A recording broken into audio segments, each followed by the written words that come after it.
Hello and welcome back.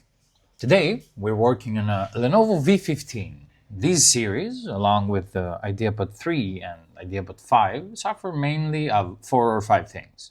Either some simple and straightforward power issue, meaning that power is not getting through these two MOSFETs here in the beginning of the input circuit, or there is some short in the form of a blown capacitor somewhere around the main power rail, or maybe there is an issue with a corrupted BIOS due to some power failure while the laptop was performing an update.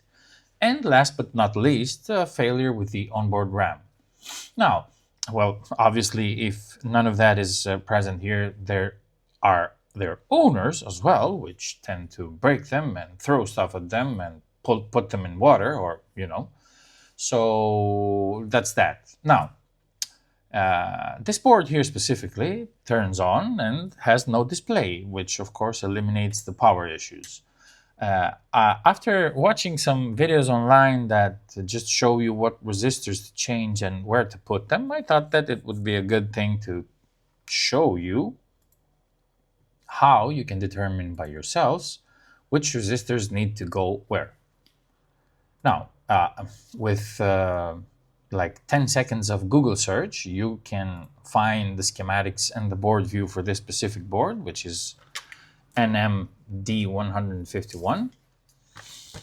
And let me take this out of the chassis here a second. After finding those files, we shall go ahead and open the schematic. Right? Okay, let's open the schematic. And under that, this board here has Micron RAM chips, so that's why I searched in the search bar here for Micron. It doesn't matter though, yours could have had Samsung or Hynix, it's the same. Now, what you want to do is, depending on your configuration, you should check the resistors that are populated on your specific configuration and compare them to the dimm-only options. The differences that you see should make you take your resistors and put them in the specific places that the dimm-only should be populated. So for example, in my case, RC1612 and RC1612 are the same, so I don't need to change that. Same goes for the RC1610, but here on the RC1607, I should take that and put it on the RC1608 position. So let's go to the board view. What was it? RC1607. We need to find RC1607. RC1607. That is, of course, it should be under the CPU heatsink here. So let's remove that.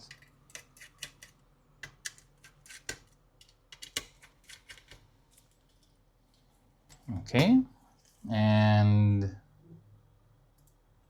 should be this one. RC1607 should be this one here. And we should move that to RC1608 here, right?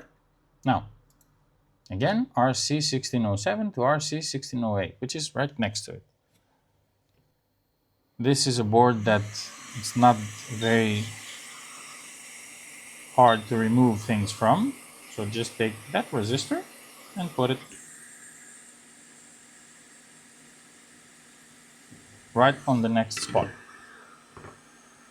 And which was the other one? The other one was RC1606, and it should be moved to RC123. So RC1606,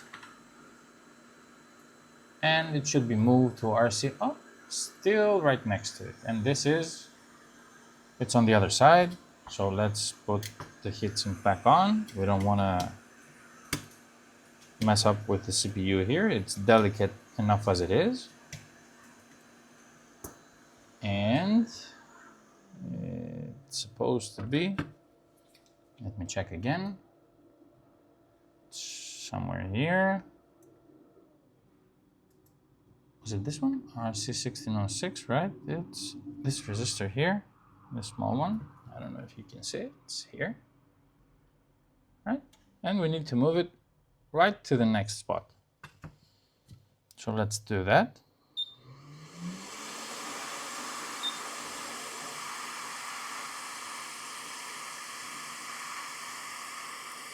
If you don't feel comfortable doing this without a microscope, don't do it. Put it under the microscope and just do you. And now that we've transferred those resistors, remember, this to here and this to here, because these ones were the same. Now we just put it back in the chassis.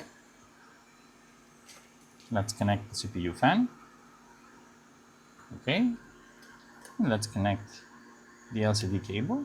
That's all we need for now.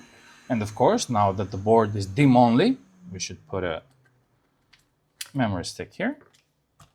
And if we connect power, it should turn on by itself because we have the battery, the BIOS battery disconnected.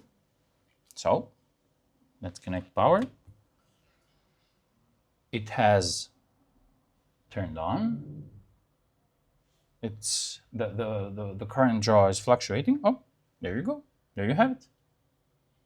So that simple transfer of two resistors gave us back our laptop. I hope you learned something, and I'll catch you on the next one. Bye-bye.